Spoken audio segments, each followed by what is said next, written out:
Hello everyone. Today we are going to represent a reflective journal in front of you.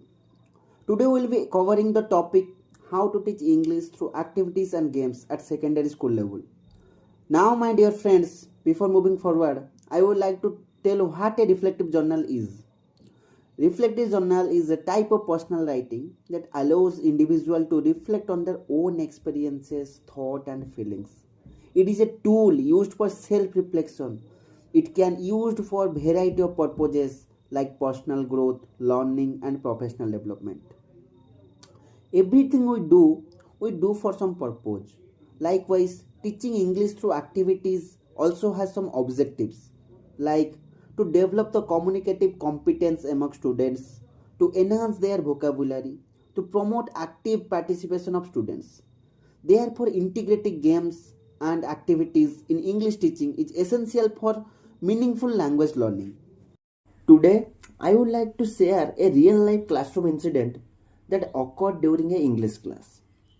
While teaching sentence formation during my practice teaching session, we conducted an engaging activity called Guess the Person.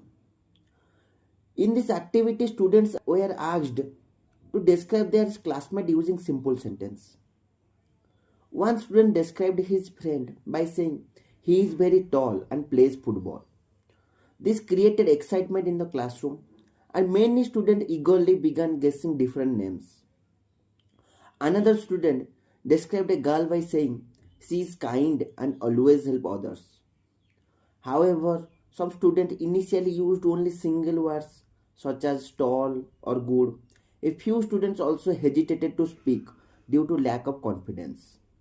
To support them, we encouraged them by providing sentences like he is, she is. Gradually, they began forming complete sentence and actively participate in the activity.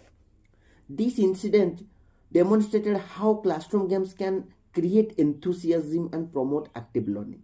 Even students who were initially lacking confidence become involved and participated with interest. As you noticed, students showed many challenges. They lacked confidence in speaking English.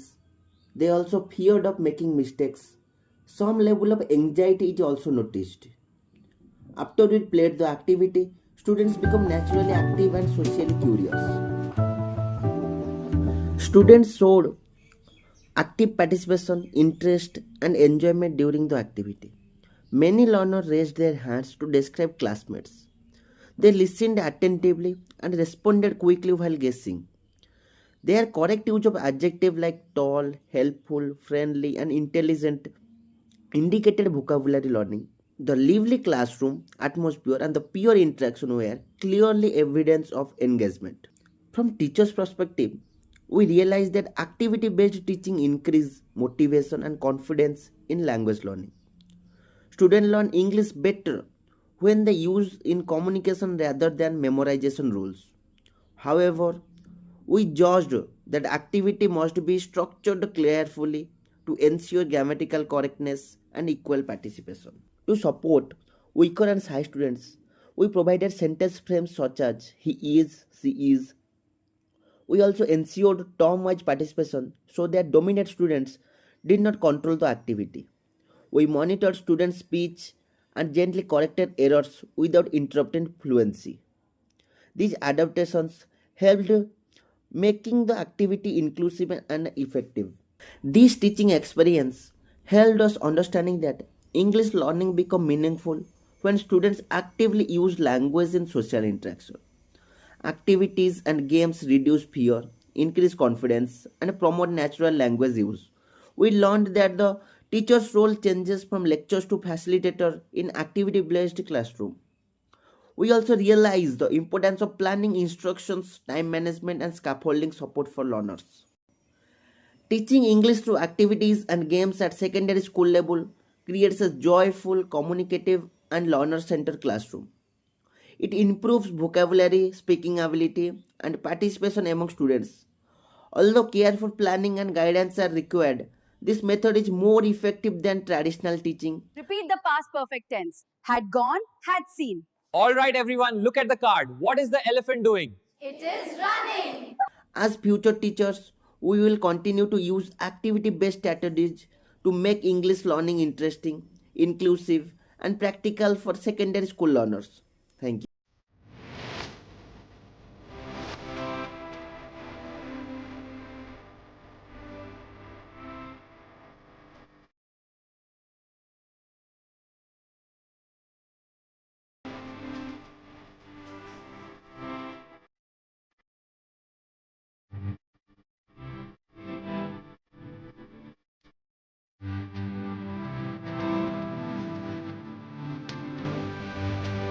Thank you for watching, and like, share and subscribe the channel for more amazing videos.